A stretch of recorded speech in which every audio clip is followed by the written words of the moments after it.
আরে গেটটা খুলতে দিতেছে না, এই মেইন গেটটা খুলতে দিতেছে না।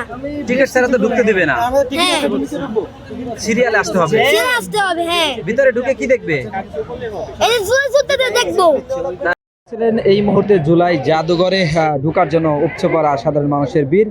আর সবাই এক নজর জুলাইয়ের স্মৃতিবিজড়িত সংরক্ষিত জিনিসপত্র দেখার জন্য ঘন্টার পর ঘন্টা এভাবে গেটে অপেক্ষা করছে। তারা এক নজর ঢোকার জন্য, ভিতরে ঢোকার জন্য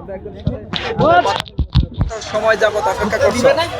এই অনেক সময় অপেক্ষা করছি, ভিতরে ঢুকতে পারেনি। না কি বলতেছে? আরে গেটটা খুলতে দিতেছে না, এই মেইন গেটটা খুলতে দিতেছে না।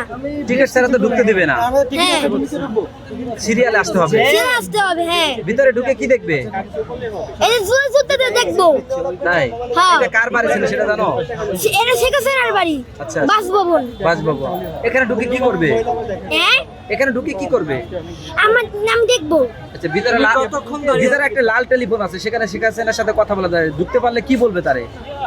তাই বলবো জুলাই যোদ্ধাদের দেখবো। আচ্ছা, আপনি আসেন, ভারত থেকে আসেন, বলেন তার সাথে কথা বলবে না? হ্যাঁ হ্যাঁ হ্যাঁ কি বলবে? কথা বলবে। শেখ হাসিনাকে কি তুমি চিনো? হ্যাঁ কিভাবে চিনি। চিনো? মোবাইল ঠিক আছে নি। সে কি করছে বাংলাদেশে বলো তো?